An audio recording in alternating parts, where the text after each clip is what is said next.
Alas 5:10 na, 1 Western Visayas na. Alas 5:10 na, 1 Western Visayas na. Tutukan subong nga Miyerkules. Duha ka babae gintiro sang suspect nga nakamotorsiklo sa Pavia, Iloilo ay isa patay, isa pilason. Pagsulod sang kawatan sa isa ka tiyangge sa Banwa sang Manapla na hulikam, 3,000 pesos nga cash, kag cellphone na taban. Magnitude 4.3 nga linog nagluntad sa Gimbal, Iloilo, na matyagan sa Iloilo City kag Guimaras. Kapin 1,000 ka PUJ driver sa Bacolod City nagpasakop sa untat biyahe. Kag DPWH Secretary Vince Dizon liwat gin-inspeksyon ang pagkayo sa buang flyover sa Haro kag aganan flyover sa Pavia, Iloilo. Ini ang GMA Regional TV, 1 Western Visayas.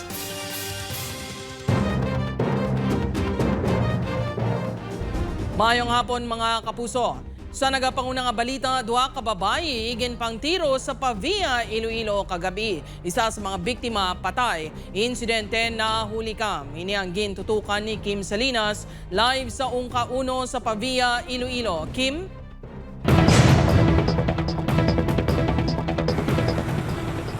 Jert, may person of interest na ang kapulisan sa pagpanglutang kang tanan sa obra daan nga hiligutanon kag love triangle ang mga motibo nga ginasundan sang kapulisan sa krimen. Makit-an sa CCTV video ang naka-helmet ka persona sakay sa nakapark nga motorsiklo. Dugay-dugay, naglabay ang duwa ka babae. Alos kadungan sa paglabay sa mga ini. Nanaog ang sospek sa motor kag ginpanglutang ang duwa.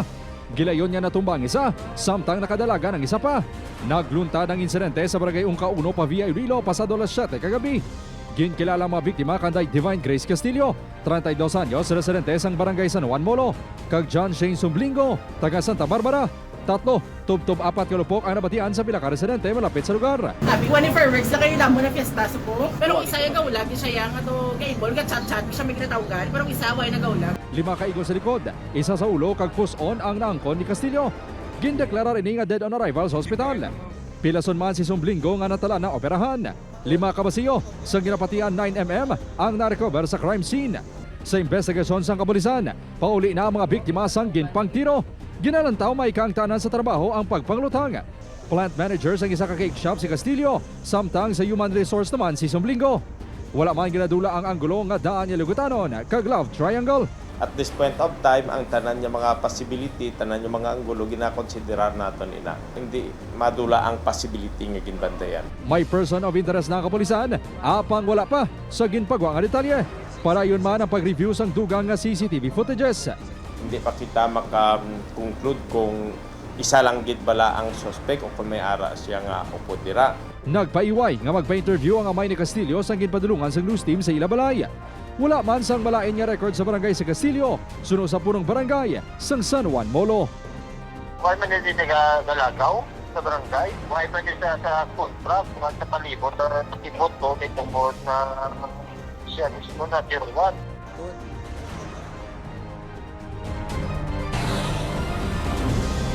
Jert, suno sa kapulisan, ginpanginwala sang pamilya sa napatay nga biktima nga miyembro sang LGBTQIA+ si Castillo. Apang, wala nila sa gihapon ginadula ang anggulo nga love triangle. Nagpasalig naman ang IPPO sang maidid nga investigasyon sa kaso. Jert? Madam Gate nga salamat sa detalye, Kim Salinas. Para sa dugang mga balita sa Negros kag Panay, makaupod ta si Adrian Prietos. Adrian? Yes, Jert, mga kapuso, madamo gid nga salamat, 3,000 pesos nga cash kag cellphone nataban sa kawatan sa isa ka balaligyan sa Banwa sang Manapla. Insidente na huli ka, nakatutok Aileen Pedreso. Apisar gamay ang buo sang bintana, makita nga pilit nga ginapaigo sang sining nga lalaki ang iya lawas. Pero talalapang doon, nga nabudlayan ini rason nga naguntat anay. Sa ikaduwa nga pagbalik, nakatigayon nga makasulod akawatan sa Tiangge. Natabong insidente pasado las 2 sang kaagahon sa Abril 14 sa Barangay Santa Teresa, Manapla, Negros Occidental. Aga nasang natukiban sang tag-iya nga ginransak ang ilabalaligyan. Doon nakaigot itong tao, depende sa gate ko naman. So far, doon na ba nagyan lang ko na ma'am. ang aton nga barangay tanod sa rugong man every night dumiyala gila times ma'am na makatalisay sa ilas. Base sa investigasyon sang kapulisan, 3,000 pesos nga kwarta kag cellphone ang nataban sang kawatan. Nagiging paluso siya nga, tulak. Nakuha na naman na person of interest na kami. Aileen Pedreso. 1 Western Visayas. Mga kapuso, magnitude 4.3 nga linog nagluntad sa Gimbal, Iloilo kaina sang aga. Pagtayog na batyagan sa pila ka lugar sa Iloilo kag Guimaras. Si John Sala nakatutok. Nagapungko sa bangko sa ground floor sang Iloilo Provincial Capitol ang empleyado nga si May Flor sang hinali nang nga nakabatsyag sang pagtayog alas 9:21 kay nasang aga. Nagapinsa rin nga nagalingin lang ang iya ulo. Apang nakita sini nga ang labesa sa iya tubang ang nagahulag. Ang gini yan. May makita mo yan, may movement ang table mo.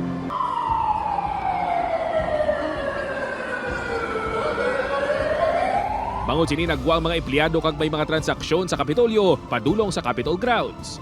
Ikaduwa na ini nga linog nga nagluntad sa Iloilo subong nga semana. Kay inaya ma-feel mo ganyan. Pero baskog lang siya. Kay automatic pag tanaw na mo na sa scaling da, nagwang 4.3 dahil. Naguluwa man ang mga personnel sang Iloilo Police Provincial Office. Subong man ang mga empleyado sang Iloilo City Hall sang nakabatsyag sang pagtayog. Magnitude 4.3 ang linog kagang sentro, yara sa banwa sang Gimbal, Iloilo, base sa datos gikan sa PHIVOLCS. May mga reported intensities man kita. Intensity 3 sa Gimbal, intensity 2 sa City of Iloilo, sa Ibaras, Ngagaw, Oton, and Tigbawan, Iloilo. Intensity 1 sa San Joaquin and Tubungan. Nabatsagan man ang pagtayog sa isla sang Guimaras. Suno sa PHIVOLCS, makabig nang ang moderate ang kakusog sang isa kalinog kung maglapot sa magnitude 4. Kag mabatsagan sang isa katawo sa guaman o kung sa sulod sang isa ka establishmento. May ara sa tendency nga, example kung nakatulog ka, may tendency ka nga makabugtaw sa kung ma-felt mo siya ang mo na klaseng hinog. Tapos may ara man vibration. Padayon pang assessment sa mga ahensya sa gobyerno sa epekto sang linog. Upod kay Hans T-Shirto, John Sala. 1 Western Visayas. Pila ka driver sang jeep sa Bacolod City naguntat biyahe kag nagprotesta kontra mahal nga presyo sang gatong. Yaring balita nga itong gintutugan.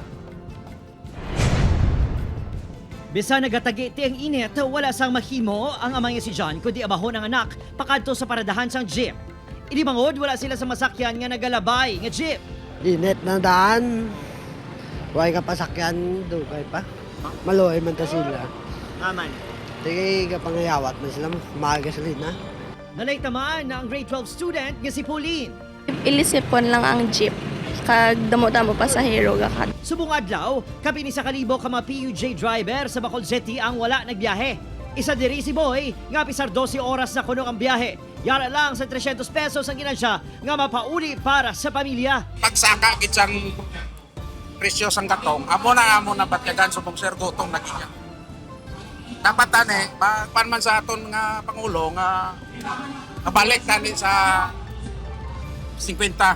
Padayon nga magagira dito sa Middle East. Padayon nga magatake ang imperialista kag wala aloy na US. Samtang nagraling pila ka transport group sa idalom sang bata kag magsaysay flyover. Sobramagan ka BBM, subong abe taksang sa stocks, taksang bag. Buisan mo mga bilyonaryo sa Lungsod, Pilipinas. Nagupod man ang pila ka kaparian sa Diocese of Bacolod, bitbit ang placards nga may Bible verses. Ibalik ang regulation law. Natong gobyerno yung mag-regulate iya sa mga kartel nato, di ba? Pasado las 9, nagbalik biyahe na ang pila ka mga driver. Sugod subong ya manindugan na lang kami, amo na lang yung desisyon ng sundo namon. Kaya nagkoalisyon kita, pagkatapos wala mga liya nag-inupo na inabot. Hindi na pagdayuno na natala nga strike buwas kag sa Abril 17. Amo lang nanay makaya naton no, sa sining nationwide strike. Pero hindi niya katapusan may masunod pa kita nga mga buluhaton. Opo Kiril Gasilio, Adrian Bretos. 1 Western Visayas. Sa iban pang balita, terminal nga mahimubagsakan kag baligyan sang mga bulantero kag mangunguma ginaproponer sang Iloilo Provincial Government. Ini ang gintutukan ni Kim Salinas. Kung parte ini sa pag-manage ng kalsada, facilities sa syudad, we should respect ang plano sa syudad, paano tumalako ang syudad, ang mga merkado. Ini ang reaksyon ni Iloilo Governor Arthur Defensor Jr. sa isyu sang pagbolante sa Iloilo City. Kaangot sini, ginaproponer sa probinsya ang pagtukod sang food terminal para sa mga mangunguma kag bolantero sa probinsya. Apang ang ini nga plano ang madugay pa, bagod madamo pa sa pagsinapol nga hiwaton. Posible man magpangayos ang bulig ang probinsya sa private company. Wala pa mapahayag sang gobernador kundi initukod ang food terminal. Sa tuturan, this is some kind of a long-term plan. Ang location niya, it can be a farmer's market na may dalaan duktong ating mga farmers so that they can cater to both the people of the province and the city as well. Iniagin kalipay isang pila ka bolantero. Dako gid ini nga bulig sa ila. Bangod hindi na kinahanglan kuno nila ipamilit ang ila kagulingon sa Iloilo City. Nagalao man sila nga himuon ini prioridad. Nami ginadalig ni matigayo na kay para madlaw kami bila makabaligya pagurgit sa amon. Suportado man ini sang mga lehitimo nga vendor sa merkado. Agud may lugar na gid ang mga bolantero kag hindi makaapekto sa ila kita. Okay man may ara man sila yung bolantero. O basta hindi lang sila sa diri sa amon nga supermarket. Hingyo lang sa pila ka vendors, apisar sang pagtukod sang food terminal. Pahanugutan sa gihapon ang mga taga-probinsya nga makabagsak sa ila produkto sa Iloilo Terminal Market. Gabi pa wala kami kargador nga, naman mo mga kargador matuti ginasuhulan na sila. Ti another naman ang another price naman lang nga idagdag nga pangkargador. Upod kay Cirilo Renduque, Kim Salinas. 1 Western Visayas.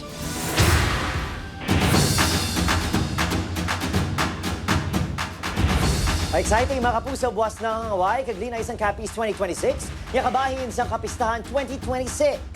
Makigbahin si Martin Javier nga mag-host ng pageant samtang mangin special judge naman si Gazini Ganados. Kita sa Capiz Gymnasium, Raw City, Capiz was alas 7 ng gabi. Hello, Capiz!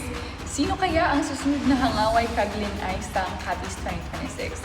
This is Gazini Ganados, your sparkle artist and Miss Universe Philippines 2019.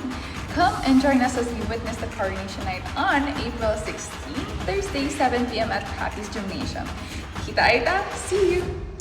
Mga kapusong Capiz noon, sabay-sabay po nating alamin kung sino ang susunod na kokoronahan bilang hangaway kaglin ay sang Capiz 2026. This is Martin Javier, one of your hosts for the coronation night. Bantayan.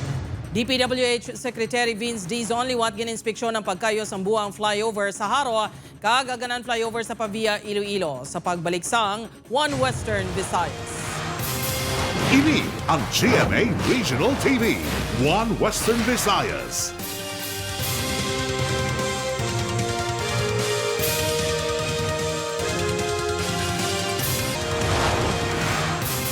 Ini ang GMA Regional TV, One Western Visayas.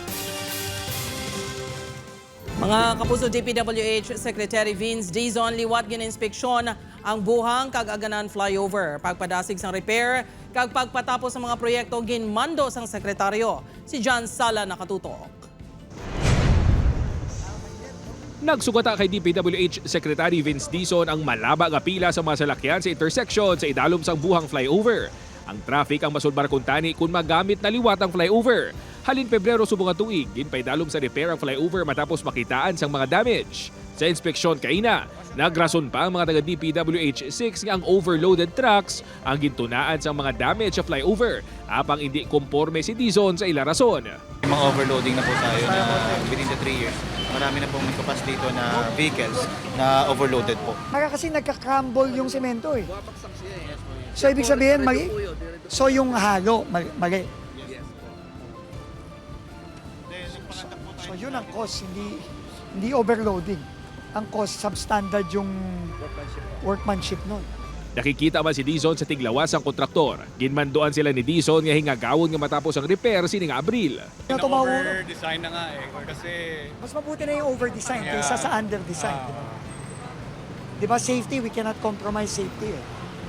Kaya ako, muti ako mahurugan ng semento dito dati. Sunod nga gininspeksyon ni Dizon ang Aganan flyover. Nga suno sa iya, isa sa mga ehemplo sang korupsyon sa DPWH. Sang naga-inspeksyon, may nagpalapit nga residente kag nagreklamo bangod sa madugay nga proyekto. Nagpangayo man ini sang pasaylo. Importante matapos. Opo. Oo. Pasensya ka na ha. Oo. Ay, Pero ingay. sabi naman nila, ito December, Oo. pero yung ingay, siguro hanggang kaya tayo magja-jet drop. Ha? Oh, yung ingay hanggang May na lang yan. Suno kay Dizon sa Disyembre sining nga tuig malabayan na ang southbound lane sa Aganan flyover ukon ng padulong sa Central Iloilo. Sa Pebrero 2027 naman, tinguan nga matapos kag magamit na ang piyak nga lane. Ito talaga, this is really, ito yung kumbaga poster child ng masamang ginagawa ng DPWH in the past because this has been an ongoing project for the last 6 years. Mas maayo nga siya mismo kuno nagpadulong diri suno kay Dizon. If I don't come here, there is no sense of urgency.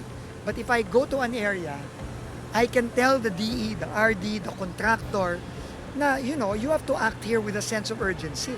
Nagpasalig man si Dizon nga ginahikot na sa DPWH ang mga papeles kag dokumento sa pagpasaka sa reklamo patok sa mga dapat mapanabat sa mga palpak kag dilig nga proyekto sa Ombudsman. Upod kay Hasti Shanto, John Sala. 1 Western Visayas. Sa Bacolod City naman, masobra 40 ka residente ginpang rescue matapos maglutad ang malapnagon nga grass fire sa Barangay Banago. Yaring balita ng atong gitutugan. Ginlamon sa kalayo ang kahilamunan sa bakanting alote sa boundary sa Talisay kag Bacolod City kahapon sa hapon tubtob nga naglaton sa Barangay Banago. Sa sining video, makita nga ginpang rescue ang pila ka residente. Kalabanan mga bata ag senior citizen bangod sa tuman kag damol nga aso.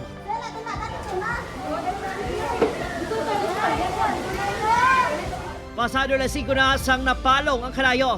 Temporaryo nga nagatinir sa Purok Mahimulaton Multipurpose Hall ang mga residente. Wala anay, gipapauli ang mga naglaing na pamatsyag. Nagapin ang dugan mo kay sa aso bala. Hindi may kaginhawa sir tungod sang alipoot ba nga nagsulod sa balay mga abo. Gindala ang mga rescue sa isa ka pasilidad sa barangay. Primero gid sir pertigit gahilibi sila mo kay tungod sa aso bala na hindi na sila makaginhawa. Di sa uli na may gani kay may pulis ang nagbulig sa amon. Sa inisyal ng investigasyon sa Bacolod City BFP, naglabot sa 10 hektaryang nahalikan sa grass fire. Panumdom sang BFP sa publiko, nga likawan ang pagdabok sa mga basura nga masami ginatunaan sa grass fire. Some measures, sir, to prevent grass fires. If magsusunog tayo ng mga basura, sir, is patay din natin or busan ng mga tubig. Opa Kiril Gasilio, Adrian Pretos, 1 Western Visayas. Mga kapuso, deadline sa pag-file sang income tax return ginhalin sa Mayo 15. Pila ka taxpayers nagpanawagan sa gobyerno nga gamiton sa husto ang ginabayad nga tax. Si John Sala nakatutok. Aga pa kahapon nagproseso sa pag-file sa iya annual income tax return o kon AITR sa BIR Iloilo. Ang negosyante nga si Mary Joy halin pa sa banwa sang Alibudyan. Nakabaton kuno ini sang email halin sa BIR gani wala na kuno ini nagpabuyan-buyan. Isagid sa obligasyon naton as taxpayer ang magbayad sa aton nga ITR para maiwas man ta sa penalty. May maayong balita naman ng gobyerno sa mga wala pa nakafile. Kahapon, ginanunsyo ni Presidente Ferdinand Marcos Jr. ang isa ka bulan nga extension sa deadline. Sa baylo kasubong nga April 15, ginsaylo ini sa May 15. Kung mapaslawan pagid sa pag-file, may mga penalidad laki pang 25% surcharge, 12% interest kag compromise penalties. Halin Enero, tubtob subong nga bulan sang Abril. Yara na sa 19,921 ka mga taxpayers ang nakafile sang ila AITR sa BIR Iloilo. Pinaka-importante gid nila nga mag-comply sila sa ila taxes and to pay on time para to avoid gid sang penalties kag support man nila sa government aton mga infrastructure projects, social services. 80% sang government revenues nga ginagamit sa mga programa sang gobyerno ang nagahalin sa koleksyon sang BIR. Gani hindi malikawan niya magkwestiyon ng mga taxpayer kundi nagakadtong buhis kay ila ginabayad. Tugangad pa nga may mga anomalya sa flood control projects kag iban pa nga mga proyekto sang gobyerno. Tani nga ang ginabayad namon nga tax as taxpayer man makadto man ang amon nga mga tax sa insakto man nga ginapakatuan. Kami from the BIR, we are here to collect taxes. Kung paano na yan na-spend, sa labto na naya sa mga agencies or mga personalities na concerned about sila sa pag-misuse ang taxes na. Upod kay Hans Desierto, John Sala. 1 Western Visayas. Ini ang GMA Regional TV, 1 Western Visayas.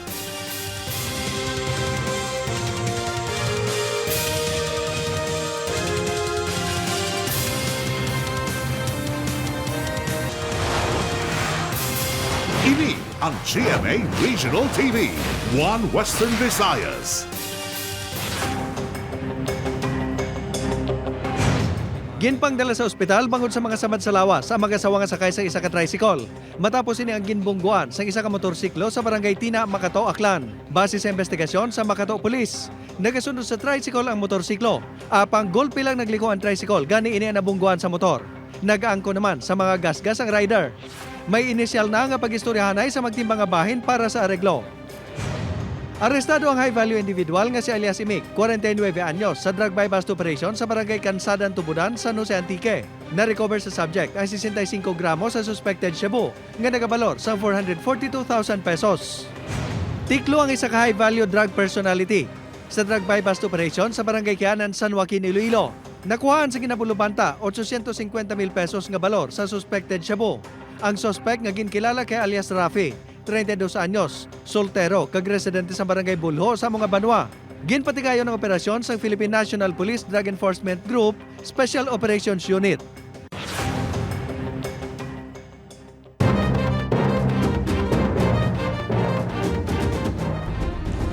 Nakaangkon sang minor nga kapilasan ang 15 ka hikers matapos na patyan sang makina ang ginasakyan nila nga jeep sa barangay Tig Malapad, Miagao, Iloilo. Suno sa hepe sang Miagao Police, samtang patukad ang jeep sa barangay Ungyod, agudi dulong ang 36 ka pasahero nga maga-hiking, nag-overheat ang salakyan kag napatay ang makina. Nag-atras ang salakyan kag nagdulhog tubtob nagbunggo sa railings kag nahulog sa kanal. Naangkon sang 15 ka persona ang pilas matapos sila naglumpat sa jeep bangod sang Kakulba. Temporaryo nga ginkustudiya ang driver sa Miagao Police Station. Overloaded ang jeep sunod sa kapulisan bangod 22 lang ang seating capacity sini. Kinarkilahan nga PUJ, hindi kadala sa ila kag mo na napatay dito ang makina. Masobra 40 million pesos nga balor sa smuggled nga sigarilyo na kumpiskar sa Himamaylan kag Bacolod City. Sa Iri Pedreso nakatutok. Kapin 500 ka karton sa smuggled nga sigarilyo ang na-recover sa kapulisan sa Barangay Tuoy, Himamaylan City. Naglabot sa 25 million pesos ang balor sa smuggled nga sigarilyo nga na-recover. Ginaresto ang 43 anyos nga driver nga si LSJO sa Canlaon City. According sa report nato nga ginapanaog mo siya ang mga sigarilyo nga nimo. So as to source naman, isa pag ini siya sa ginatun-an namon. Din turnover sang driver kag pahinante sang panel van sa Bacolod City Police Station 4 ang ini nga mga smuggled nga sigarilyo. Base sa ila payag sa kapulisan, nagduda sila sa unod sa mga karton rason nga ila ini gin-report. Pagka kanto nila, nagkarga sila kung sa package, kaya ang allegation is package ang ilay karga. Then sang nakita ko nakita sang helper ang marking sa boxes. Nakita yung may tabako nakabutang. So doon gikulbaan. Kaga muna nagduwa-duwa sila. Kaga wala sila kuno gintagaan sang paper receipt. Aileen Pedreso, 1 Western Visayas. Mga kapuso, masobra isa pa kaadlaw antes nagsungka sa kapulisan ang driver sang SUV nga naka-hit and run sa lalaki nga nagabisikleta sa barangay Balabag, Pavia sang Lunes ang kaagahon. Ginkilala ang driver kay alias Relin, 51 anyos, residente man sang barangay. Pahayag sini sa kapulisan, wala siya makahibalong nga may nabungguan siya samtang padulong sa Santa Barbara. May nabatian lang ini nga lagpok Apang sang nagbalikid, wala siya sang may nakita nga tawo. Nakita kuno sini sa balita ang insidente kag naghuna-huna nga basi siya ang nakabunggo, rason nga nagpadulong sa Pavia Police Station kahapon sang hapon. Nag-istoryanay na si Relin kag ang iloy sang biktima apang wala pa madesisyonan ukon mapasaka sila sang reklamo. Wala gin kustudiya ang driver tungod naglaps na ang tion sang hot pursuit. Iya sa lakyan, bala nagamatch kito sa lakyan sa video. So mo nga nagato sa aton dito.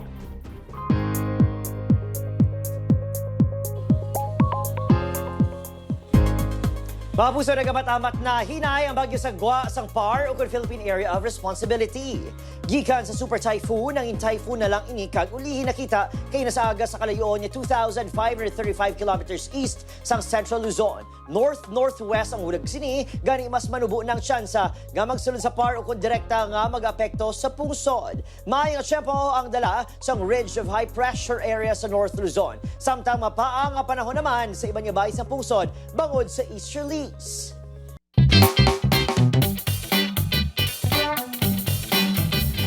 Mga kapuso, literal nga ginkambyuhan sa isa ka magulang sa Iloilo City ang pagtingwa sang ila agod. Sa moving up ceremony, hindi lang garland kundi bouquet with a twist nga puno sang sinsilyo nga pisuson. Isa ka oras kuno ini nga ginuobra ni Jam Mar para matuman ang wish sang agot kag grade 10 completer nga si Jeya.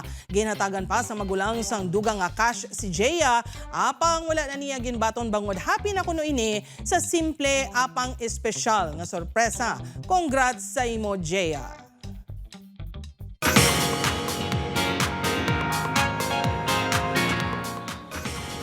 Mga puso, yari na mga dapat bantayan sa Encantadia Chronicles Sangre. Masarangan pabalak sa mga sangre nga proteheran ang sapiro, masalbar paayhan nila si Hara Armea. Bantayan sa Encantadia Chronicles Sangre 8:05 p.m. sa atong GMA Prime pagkatapos sa 24 oras. Samtang subungan na diskubre na ni Rebecca kung sino si Berdugo. Ano ba lang iya masunod nga tikang? Sinong traidor sa grupo na Joey and Andrew? Bantayan inasa Never Say Die 8:55 sa GMA Prime. 4 kabeses nga nagbugas ang abo ang Bulkan Canlaon sa sunod sa 24 oras. Sa gihapon, pagbaras ang alagyan sang volcanic gases ang rason sang among ash emissions. Samtang bangod sa asod-asod nga ash emissions, nga posible pa masundan sang iba't pa nga seismic activities. Plano sang Office of the Civil Defense NAR nga dumilian ang pagbisita sa mga residente sa ila mga kaumahan nga sakop sang 4-kilometer PDZ. May report nga nagabalik sa umato ni Gata gitag ng sa windows na 8 to 5 o'clock in the afternoon na mabalik sila mga umahan nila. So, kung stick to one gawa natin kay medyo critical lang ang kabukan.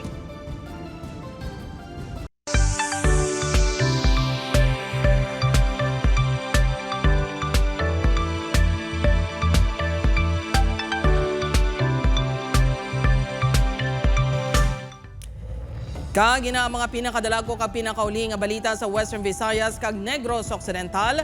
Madamo nga salamat mga kapuso pati na mga kapuso naton abroad. Ako si Gertrude Charlotan. Kami ang GMA Regional TV 1 Western Visayas. Wala sang ginadampigan, wala sang ginaprotektahan. Halin sadto tubtob subong, matuod-tuod nga serbisyo gidla.